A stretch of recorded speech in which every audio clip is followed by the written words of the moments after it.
Thank you for coming. Assalamualaikum warahmatullahi wabarakatuh, and very good morning. I'm sure you are here because of this very interesting topic on the current plan for Kuala Lumpur to have its first ever master plan, specifically on pedestrian and bicycles. And we are very fortunate today. We have the owner of the program itself, as well as the lead consultant, and a special guest from UMOS to be sharing with you their experiences, and maybe later may share what they plan for pedestrians and bicycles in Kuala Lumpur. I am Mohamad from UTM, and without further ado, I know this is very short session, and I think I want to have most of the session for Q&A answers, so that I think that all the panels will be briefly discussing their topic in a very short period of time, and I hope you will be very brief so that you can later ask them questions. Without further ado, I would like to call upon Sulaiman, who is currently the Director for Infrastructure Planning, DBKL. Please.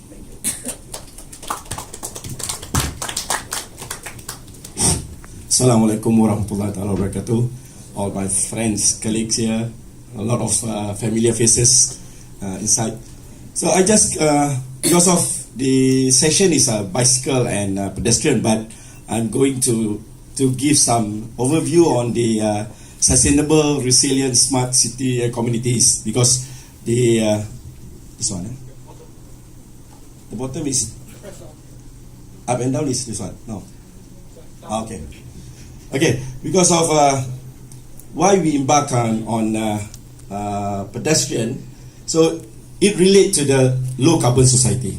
So this is where we want to everybody in this room and in KL know why we call it low carbon society or communities. It's not low carbon blueprint or low carbon plan or whatever, because we have to work together to be to give a KL as a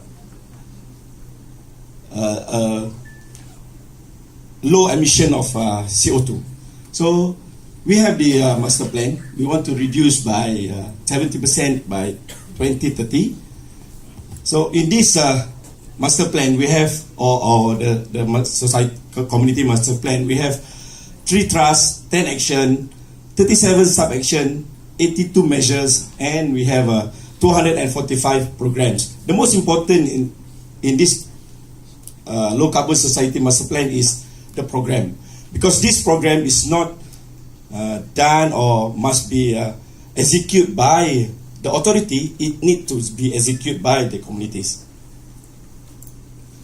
So out of this master plan, so we have 6 what we call it trusts of this.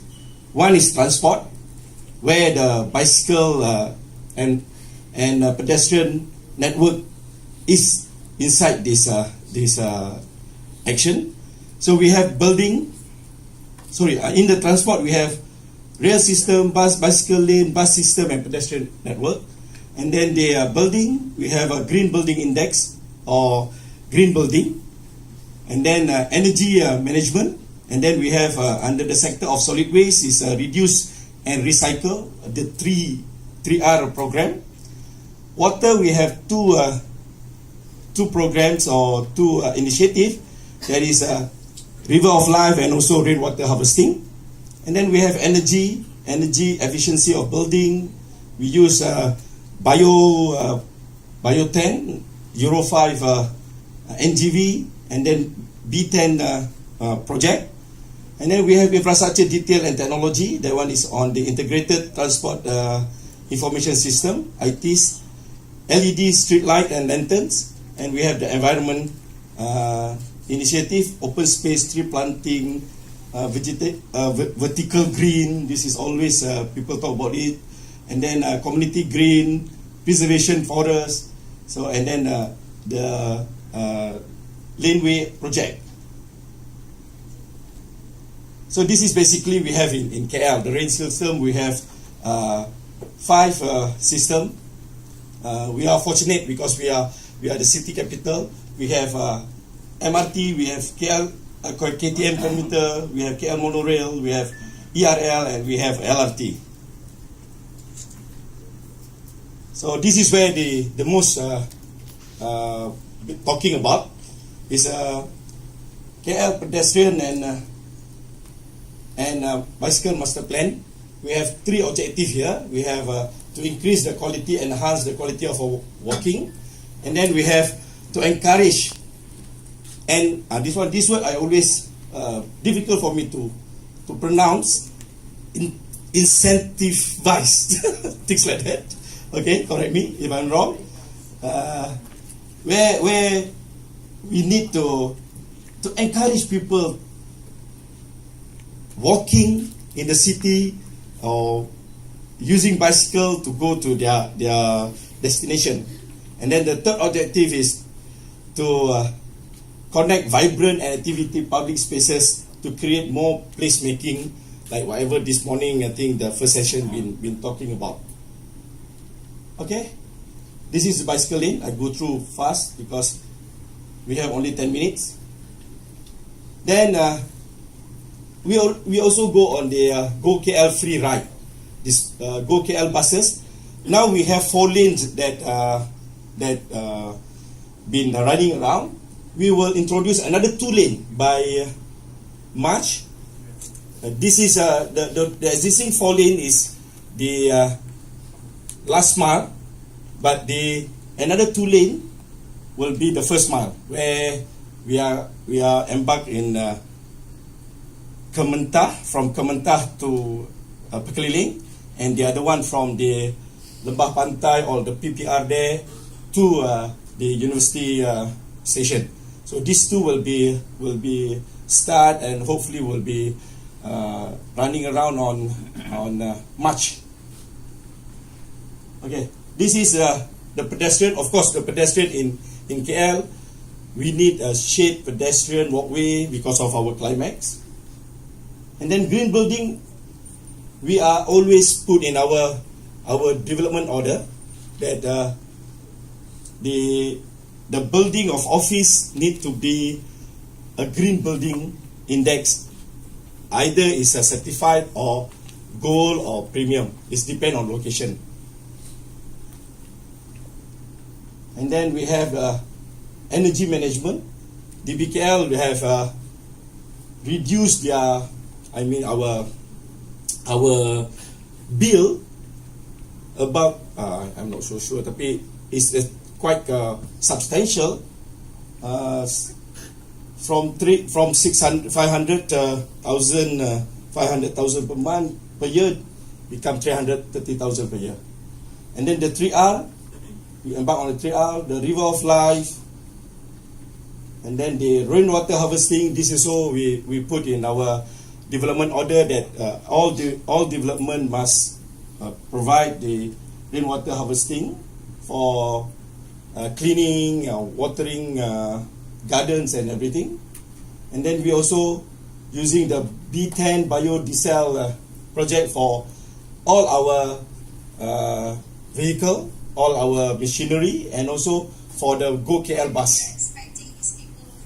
Okay, and then we have the ITs. This is the smart integrated transport information system. And then we change all our light to LED, our street light, tree planting, a lot of tree planting programs, and then forest reserve, gazetting forest reserve. This is the lane that we rejuvenate for project, for better place making and meeting point. And then of course this is our 5th year of car free morning. We are already the 5th year of car free morning. This picture look like nothing inside, but actually we are not using any plastic bottle anymore. Oops, sorry. So we are using the glass bottle to reduce our carbon emission, inshallah.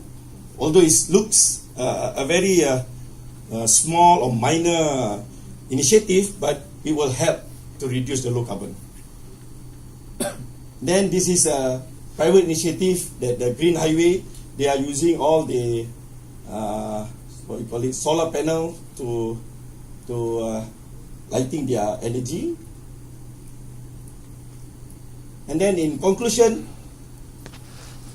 the things that we want to do for low carbon community is not come purely from the government sector.